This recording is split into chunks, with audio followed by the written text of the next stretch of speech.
Bihali press ক্লাবৰ উদ্যোগত আজি বৰগাঙত এখনি নাগৰিক সভা অনুষ্ঠিত হ'ল আৰু এই নাগৰিক সভাত কেইবাটাও গুৰুত্বপূৰ্ণ বিষয়ৰ ওপৰত মতামত আগবঢ়ালে আৰু প্ৰস্তাৱ গ্ৰহণ কৰা হৈছে। ইতিমধ্যে আপোনালোকে গম পাইছে যে 1995 চনত স্থাপন হোৱা বিহালী প্ৰেছ ক্লাব সমগ্ৰ বিহালী সামৰি বিহালী যি মূল সাংবাদিক আছে মূল সাংবাদিকখিনিক লৈ পেলাই এই প্ৰেছ ক্লাব গঠন হৈছিলে আৰু বৰ্তমান চলি আছে।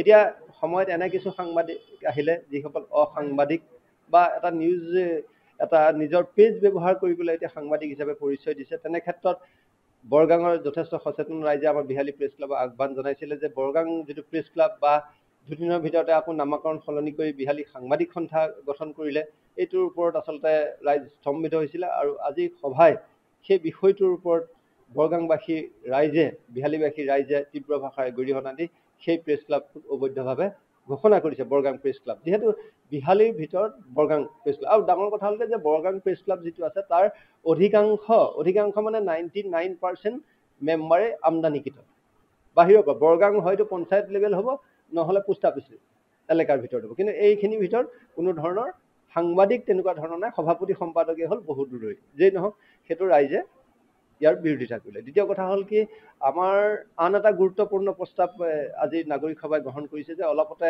মুখ্যমন্ত্ৰী ডাঙৰীয়া আমাৰ বিহালীলৈ আহিছিলে বৰগাঙত। তেখেতে এটা কথা প্ৰতিশ্ৰুতি দিছিলে যে বিহালীৰ বৰগাঙত এতিয়া ইউটাৰ্ণৰ ব্যৱস্থা কৰিব, কাৰণ এই থানা সমজিলা আছে তাত এটা ইউটাৰ্ণ নথকাৰ কাৰণে ৰাইজৰ যথেষ্ট সমস্যাৰ সৃষ্টি হৈছে।